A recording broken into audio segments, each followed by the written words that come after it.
PNI talk में आपका स्वागत है। आज हम आपको एक ऐसी शख्सियत से मिलाने वाले हैं जिन्होंने कई देशों की पुलिस के साथ इंटरेक्शन किया है और अपने देश में भी तमाम सम्मान हासिल कर रखे हैं। आइए मिलते हैं साउथ ईस्ट दिल्ली के एडिशनल DCP ज्ञानेश कुमार जी से। सर, PNI टॉक में आपका स्वागत है। सर, दिल्ली पुलिस में आप किसी परिचय के मोहताज नहीं। हम आपकी पूरी सर्विस में आपकी क्या उपलब्धि रही है जिसके बारे में आपको अच्छा लगता है?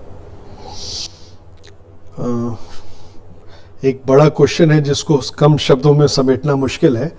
करीबन 22 साल की नौकरी हो गई और मैं शुरू करूंगा सबसे लेटेस्ट एक्सपीरियंस से।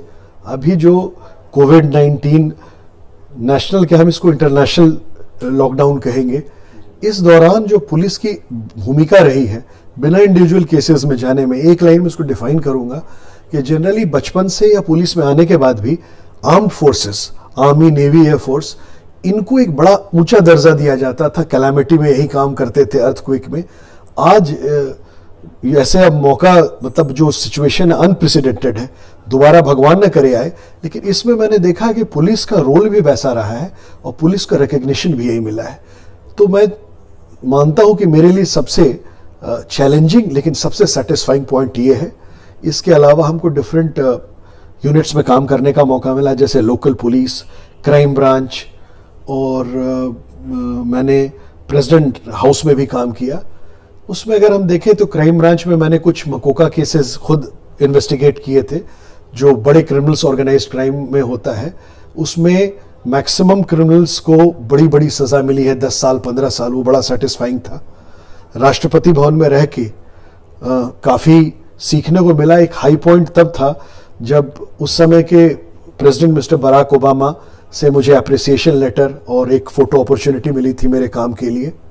इसके अलावा 2005 में मैंने दिल्ली पुलिस के लिए जो काफ़ी फेमस 26 जनवरी रिपब्लिक डे परेड, उसको लीड किया था और बेस्ट कंटिजेंट का प्राइज़ मिला था।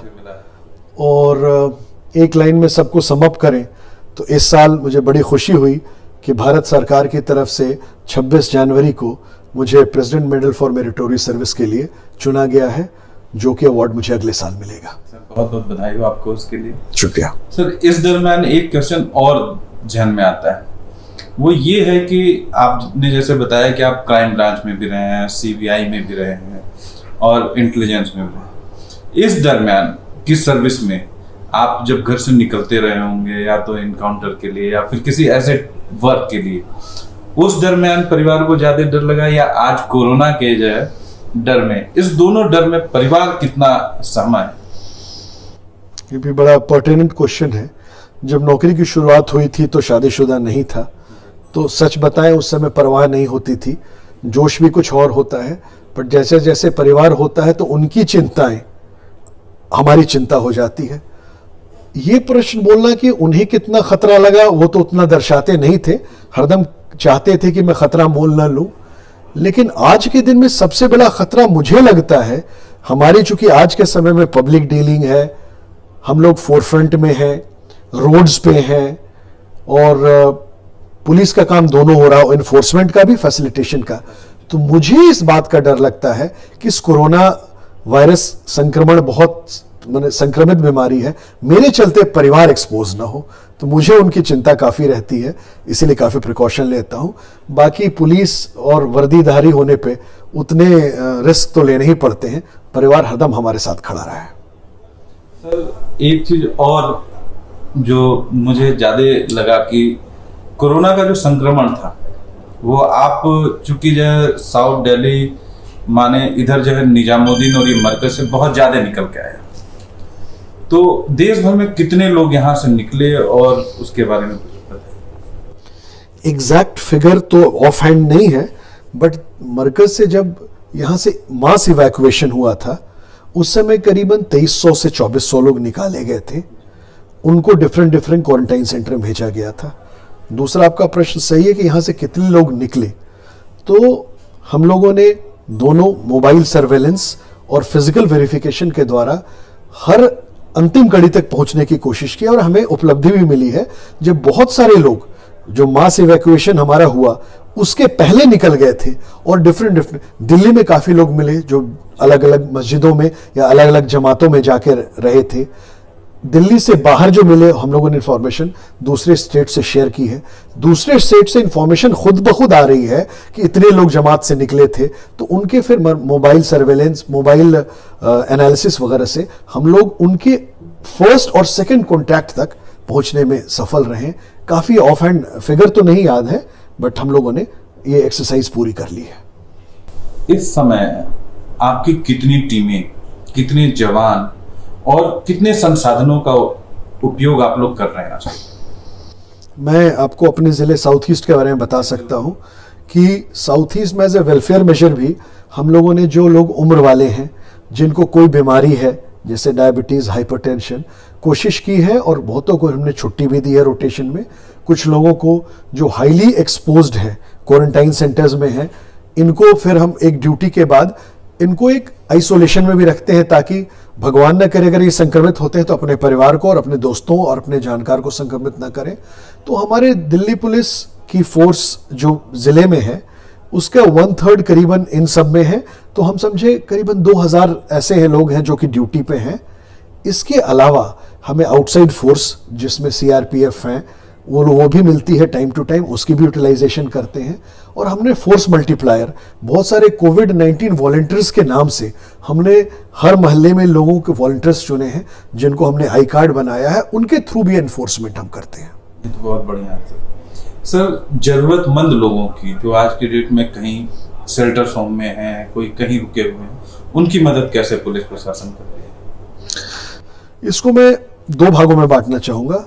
शेल्टर होम को अगर पहले लें तो शेल्टर होम में तो वो लोग हैं जो जब तक कि लॉकडाउन नहीं खुलेगा बाहर नहीं आ सकते। और शेल्टर होम में कौन लोग हैं? ये वो लोग हैं मैक्सिमम जो माइग्रेंट लेबर्स थे, घर जाने की मुहिम में कोशिश कर रहे थे। इनको हम लोगों ने कहीं ना कहीं किसी पॉइंट पर रोका और इनको शेल्टर होम्स मिलेंगे।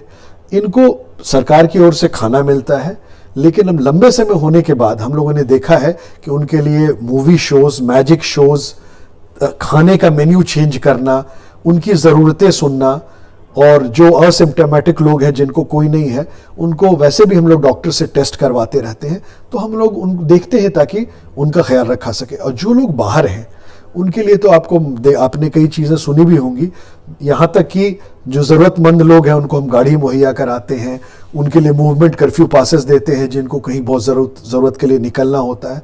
जो नॉन पुलिसिंग काम भी हैं आज के दिन में, जैसे कंटेनमेंट जोन है, किसी एरिया में पॉजिटिव लोग अधिक मिले हैं कोविड, तो वहाँ पर खाना पहुँचे इसके लिए उन्होंने व्हाट्सएप ग्रुप बना रखे हैं। डिलीवरी, सिविल एडमिनिस्ट्रेशन भी बहुत इसमें आगे रहती है, उनके साथ हम कंधा से कंधा मिला के वो उस काम करते हैं। हम सीनियर सिटीजन्स को विजिट करते हैं जो ज़्यादा उम्र के लोग हैं, जिनके खास करके बच्चे नहीं हैं, उनके ज़रूरतों का सामान पहुंचाना, या फिर कोई और जो लोग हैं कमज़ोर वर्ग के जिनको हमारी सहायता चाहिए, 24 घंटा हम उनके लिए खड़े रहते हैं। सर, ये जो आपका साउथ ईस्ट दिल्ली है इसमें काफ़ी मंदिर भी आते हैं, जैसे सबसे नियरेस्ट आपका कालका जी मंदिर हुआ, इसके बाद इस्कॉन टेम्पल हुआ, लोटस टेम्पल हुआ। इन सब जगहों से भी क्या आपको कुछ मदद मिल रही है जो फूड्स के रूप में हो या और तरह की? बिल्कुल। एक तो बहुत अच्छी बात बताना चाहूँगा, शेयर करना चाहूँगा। गुड समैरिटन्स जो हम कहते हैं, अच्छे लोग, इस समय इतने अच्छे लोग खुद ब खुद हमें संपर्क कर रहे हैं।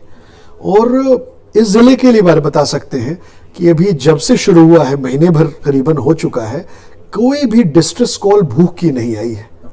तो हम लोग 2-3 तरह का है, एक तो सरकार मुहैया खाना कराती है, एक अच्छे लोग जो हैं वो 2 तरह से बांटते हैं, एक तो ड्राई राशन बांटते हैं, बना खाना बांटते हैं, उसमें भी सोशल डिस्टेंसिंग हम इन्फोर्स करते हैं। तीसरा है, आपने जो टेम्पल्स पूछा, टेम्पल, इंस्टीट्यूशन, एनजीओज, ये खुद भी बांटते हैं और हम इनकरेज करते हैं ये हमारे थ्रू, क्योंकि हमें मालूम होता है किस एरिया में ज़रूरत है, क्या है, हमारे थ्रू भी डिस्ट्रीब्यूशन होता है। हमने कम्युनिटी किचन भी चलाए, काफ़ी इंस्टीट्यूशन, काफ़ी लोग आगे आए हैं। सर, बिल्कुल आपके थाने के बगल में ही नेहरू प्लेस है जो एशिया की बहुत बड़ी मार्केट है। उस मार्केट में उस समय भी और आज के डेट में भी जो सिक्योरिटीज लगी हुई थी वो आज भी हैं और काम कर रहे हैं। उनके लिए क्या आपने कभी ध्यान दिया है कि उनको कोई संस्था खाना पहुंचा रही है, या फिर वहाँ के जो प्रेसिडेंट्स या जो लोगों ने उनको रखा है उन्होंने कभी कुछ ध्यान दिया? बिल्कुल, मतलब नेहरू प्लेस के बारे में खासम खास तो अभी उस एरिया को इंक्लूड करके जवाब दूंगा कि हमारे रिप्रेजेंटेटिव आइज एंड ईयर्स होते हैं रेजिडेंट वेलफेयर एसोसिएशन और मार्केट वेलफेयर एसोसिएशन के लोग। इनसे हमारा व्हाट्सएप ग्रुप भी बना हुआ है और हर एरिया में, जैसे आपने नेहरू प्लेस कहा, नेहरू प्लेस के लिए मुझे पक्का है कि जो एसएचओ कालका जी है जिनके अंडर में आता है, जो वहाँ के डिवीजन ऑफिसर है बीट वाले, उनकी रेगुलर मीटिंग होती रहती है। हमारा एक फीडबैक का सिस्टम है। जैसा मैंने बताया, चूंकि जिले का पूरा देखना पॉसिबल नहीं है, तो हम लोग एबरेशंस देखते हैं, डेविएशंस देखते हैं कि अरे वहाँ कोई कमी रही है क्या। उस तरह की कोई रिपोर्ट नहीं आई है। और आपको बता दूं कि प्राइवेट सिक्योरिटी वाले को शुरू से जो एसेंशियल सर्विसेज में थे, उनका आने जाने की सुविधाएं, मूवमेंट पास और सब जगह खाना पीना पहुंचाने के काम कर रही है police. Sir, south east Delhi सुरक्षा व्यवस्था की बड़ी चुनौतियां हैं। इसमें सबसे पहला रहा आपका जामिया, फिर उसके बाद अचानक शाहीन बाग का मामला है, फिर उसके बाद अब ये मरकज। इन सब से आप लोगों ने जो जंग लड़ी है उसकी कुछ बातें जानना चाहूंगा। आपने सही कहा, लास्ट चंद महीने बहुत ही व्यस्त रहे। आपके इन तीनों में एक असेंबली इलेक्शंस भी जोड़ देता हूं, जो कि बहुत ही प्रतिस्पर्धा वाला इस बार था, तो काफी ऑर्डर रहे। उसके पहले एक रविदास टेम्पल का इशू था, अगर आपको मालूम है। तो ये 5-6 इशू लगातार कुछ महीनों से चल रहे हैं। और हैट्स ऑफ, मैं तो धन्यवाद हम लोगों ने संपर्क सभा करके भी किया है हमारे जवानों को, हमारे अदर रैंक्स को, जिन्होंने बहुत मेहनत की है। शायद और जिलों से कम उन्हें छुट्टी मिली है, कम ब्रेक मिला है। जामिया भी एक इंसिडेंट था जो लॉ एंड ऑर्डर काफी दिनों तक चला। फिर शाहीन बाग का धरना आपको मालूम है, अभी 23 या 24 तारीख को हटा। तो लॉ एंड ऑर्डर लगातार है, लेकिन अभी तक इन चुनौतियों को हम लोगों ने बहुत अच्छे से सामना किया है। सर, बहुत बहुत धन्यवाद। आपने अपने बेशकीमती समय से हमें थोड़ा समय दिया, उसके लिए बहुत बहुत धन्यवाद। Thank you so much.